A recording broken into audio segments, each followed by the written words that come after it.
네, 정세균 국회의장이 오늘 밤 9시 드루킹 특검 법안과 추가 경정 예산안을 처리하기 위한 국회 본회의를 소집했습니다. 하지만 이 시간 현재 여야 협상은 여전히 난항을 겪고 있습니다.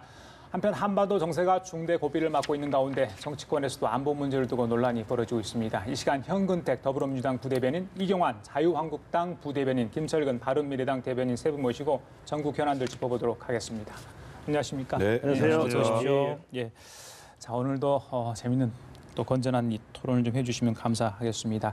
자, 오늘 오전에 광주에서는 5.18 민주화운동 38주년 기념 행사가 있었습니다. 이낙연 총리가 올해는 참석을 했습니다. 작년에는 문재인 대통령이 직접 참석을 했었죠. 38주년인데 이낙연 총리의 기념사도 인상적이었습니다만 전반적으로 또 여야 지도부가 직접 내려가서 이물리한 행진곡도 같이 손을 잡고 제창하는 모습도 봤습니다. 어떻게 보셨는지 일단 그것도 좀 들어보시죠. 일단 어제 저녁 전야제가 있었고 오늘 행사가 있었는데요. 물론 문재인 대통령께서는 참석하지 않았지만 여야 지도부 많은 분들이 참석했습니다. 근데 아직도 지금 5.18 관련해서는 새롭게 나오는 문제들, 그러니까 성폭행 의혹이라든지 아니면 실종자 부분들이 최근에 또 나오고 있습니다. 이런 부분들이 올해 이제 특별법이 통과됐는데요. 아마 이제 진상규명이 돼야 되는데 가장 중요한 건 제가 보기에 전두환 전 대통령인 것 같습니다. 이분이 어쨌든 발포라든지 최종적인 책임이 있는 분인데 이 부분에 대해서 본인 스스로 이제는 스스로 잘못을 인정하고 어쨌든 희생자들한테 용서를 구하는 게 저는 우리 어쨌든 5.18의 종국적인 해결책이 아닌가 이렇게 보고 있습니다. 예, 알겠습니다. 예, 이 대변인. 예, 김성대 원내대표가 내려갔었고요. 그래서 같이 그 5.18 민주화 당시 영령들에 대해서 같이 맹복을 같이 빌었고, 그리고 또 무엇보다도 5.18 특별법이 우리 제정됐으니까 완전히 실체적으로 그 진실이 밝혀지기를 바란다. 그렇게 얘기를 했습니다. 실제로 그렇게 되기를 바라고요. 그래서 당연히 전두환 전 대통령이 지금 조금 있다가 28일 날 28일 첫 재판이 있습니다. 재판이 있기 때문에 그때 진실이 밝혀지지 않을까 싶습니다. 나올까요? 이미 기소가 됐기 때문에 기소가 됐다는 뜻은 검찰이 법원의 최종적인 판단 남아 있지만 검찰이 인정을 했다는 뜻이니까 사자에 대한 명예훼손죄, 맞습니다. 고 조비오 목사에 대한 사자에 대한 명예훼손죄, 기소가 됐으니까 웬만해서는 그 무죄가 나올 가능성은 일반적으로 좀 확률적으로 낮거든요. 그렇다고 본다면 진실이 밝혀지지 않을까 싶습니다. 김철근 대변인 5.18 전야제랄지 기념식 현장 자주 다녀보셨는데 올해는 어떤 모습으로 좀 지켜보셨습니까? 올해는 못 갔는데요. 사실 이 광주 5.18 민주화운동이 제 인생을 바꿔놓기도 했기 때문에 38년이 지났지만 아직도 진실규명이 안 되고 있는 게 참 안타깝습니다. 먼저 최초의 그 발포 명령자가 아직 규명이 안 됐고요.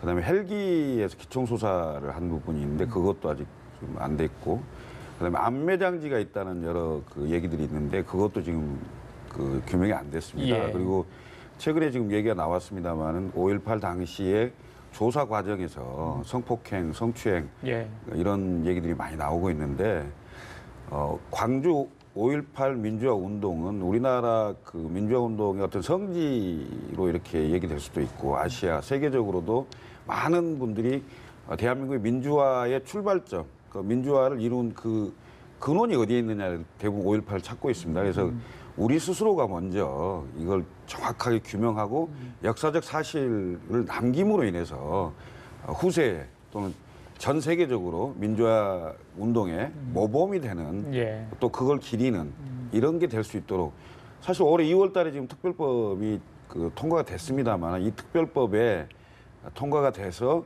국방부에서 저는 적극적으로 협조를 해야 된다고 생각하는데 일각에 의하면 국방부 차관이 당시의 진상규명 과정에서 그 5.11이라는 그런 얘기가 있는데 과정에서 왜곡하고 이렇게 했다는 이런 또 혐의 부분도 나와 있고 하기 때문에 이런 것이 다 포함해서 완벽하게 이번에는 좀 진상이 규명되기를 바랄 뿐입니다. 앞서 송영무 장관도 광주를 내려가서 진상 규명에 협조를 하겠다 이런 이야기를 했었죠.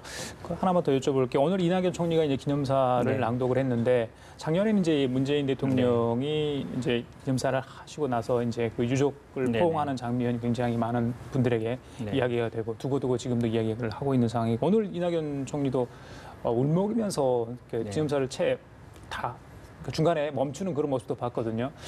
전남지사였지만, 그렇죠. 그러니까 총리와 대통령의 저런 모습은 예전에 볼 수 없었던 그런 상황이에요. 기본적으로 근데 이제 새롭게 나오는 의혹들, 더군다나 지금 이제 없었던 성폭행이라든지 이런 의혹이 있지 않습니까? 이 부분이 사실은 우리 생각해볼 부분이 우리 그 위안부 문제도 한 70년 걸렸거든요. 지금도 해결이 안 되고 있습니다만 이게 38년 지나서야 이제 드러나고 있는데 이 부분에 대해서는 아마 우리 특별법에 이 부분은 없습니다만 그 공소시효 문제라든지 이런 부분은 저는 좀 해결해야 된다고 봅니다. 그래야 처벌 가능하고요. 어쨌든 그 뭐 유가족이나 희생자분들에 대해서 계속적으로 어쨌든 정부에서 뭐 대통령이든 국무총리든 나와서 진정 어린 어떤 모습을 보이는 거는 굉장히 큰 의미가 있다고 봅니다. 예. 그 전두환 노태우 전 대통령에 대한 경호 부분 지금도 받고 있는데 그거 중단을 해달라고 지금 청와대 게시판에 국민 청원이 계속 올라오고 있다고 합니다. 그 부분은 어떻게 보시는지 짧게 두 분께 여쭤볼게요.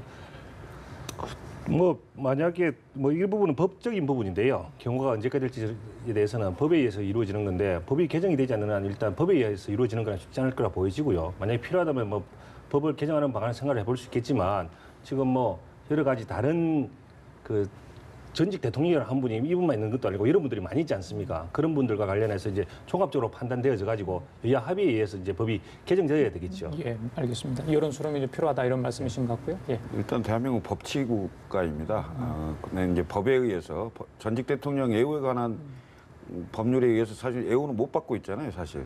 그러니까 단 그 경찰에 의한 경우만 남아 있을 겁니다. 이 부분에 맞습니다. 대해서는 예. 어떻게 할 것인지는 국민 여론도 보고 그다음에 법의 개정이 필요하다면 법 개정 부분도 국회에서 좀 같이 논의돼야 될 부분이라고 생각합니다. 알겠습니다.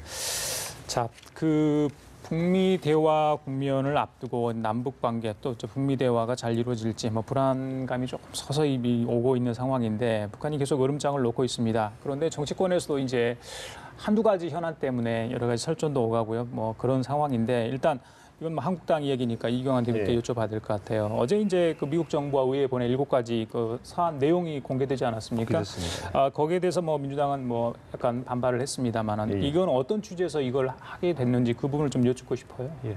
저희들이 일관되게 견지해 왔었는데요.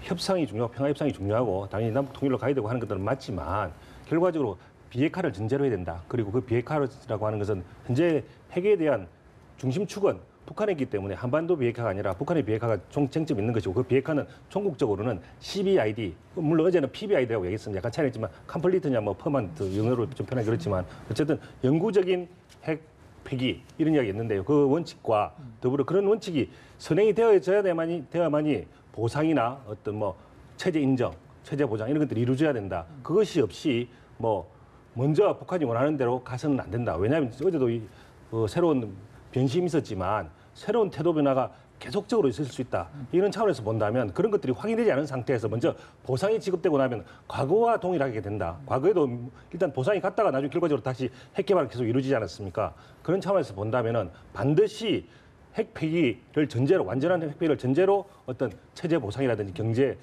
보상이라든지 이런 것들이 이루어져야 된다. 이런 차원에서 보낸 걸로 알고 있습니다. 영문으로 번역해서 보내신다는데 지금 보냈습니까? 그 아직까지 완전히 보낸 거는 확인이 안 됐습니다. 이번 주에는 보냅니까? 아마 번역이 되는 대로 바로 보낼 걸로 알고 그래요? 있습니다. 예. 김 대표님 어떻게 글쎄요, 봐야 뭐 됩니까? 대한민국의 외교의 대표는 정부와 대통령 아닌가요?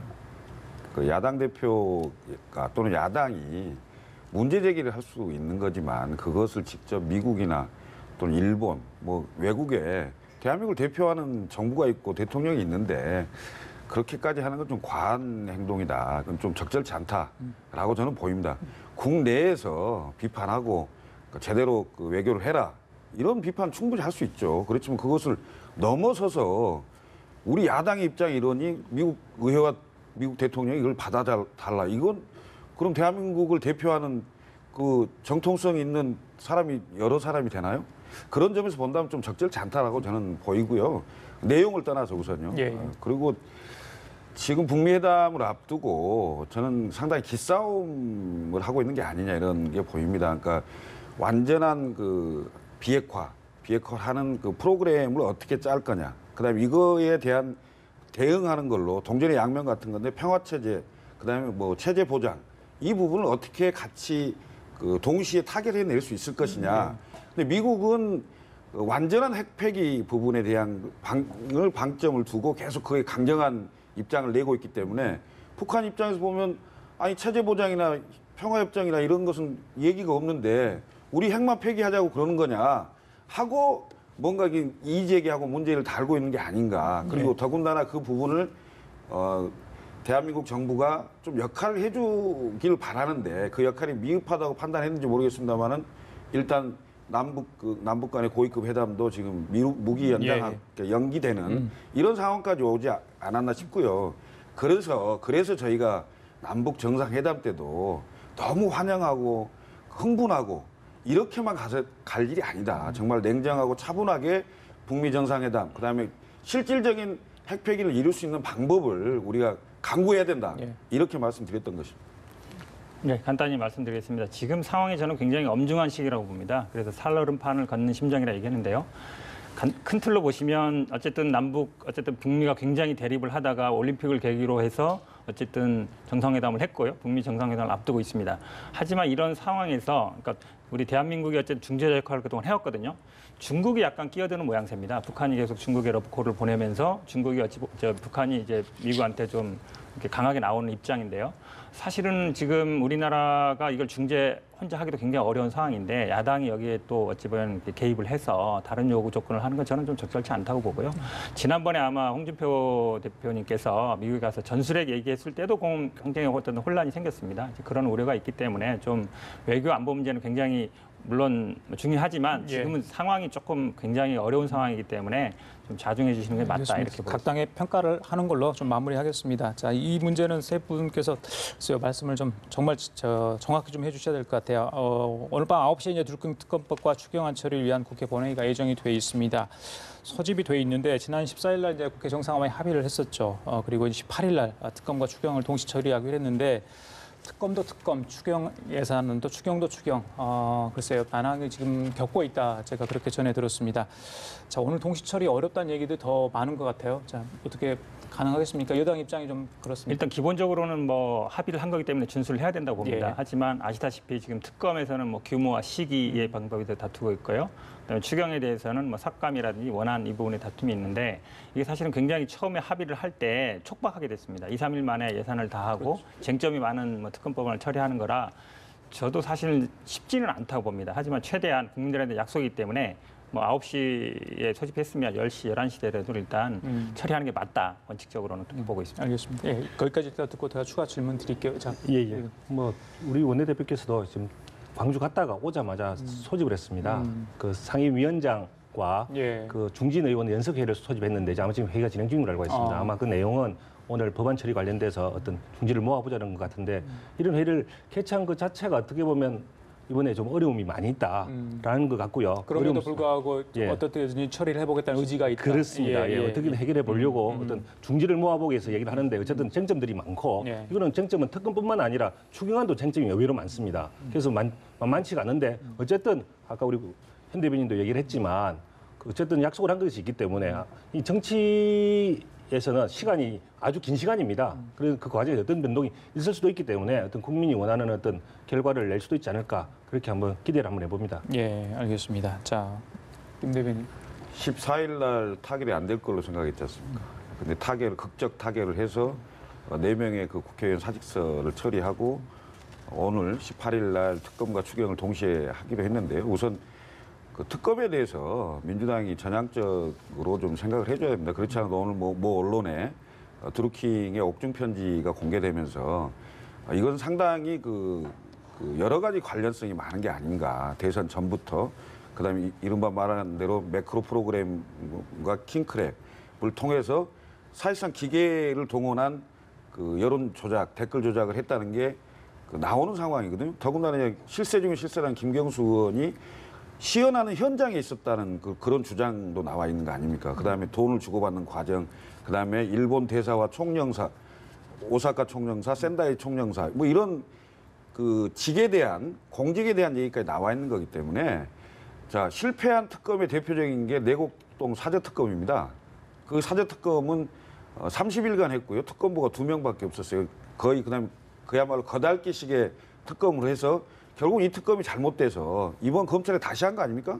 그러면 성공한 특검의 그 가장 본보기는 최순실 특검입니다. 최순실 특검은 특검의 특검보 4명, 그다음 기간은 90일이었습니다. 그래서 성공할 수 있는 특검을 본보기로 해서 여야가 머리를 맞댄다면 저는 오늘 충분히 가능하다고 보고요. 예. 특히 이제 추경 같은 경우는 여야가 그 중요시하는 부분이 있어요. 그 중요시하는 부분을 타협점을 찾아낸다면 그렇게 크게 삭감하지 않고도 타협할 수 있을 거라고 보입니다. 그래서 오늘 저녁 9시에서 12시 사이를 기대하겠습니다. 예. 자, 현 대표님. 네, 좀 반박을 안 할 수 없을 것 같은데요.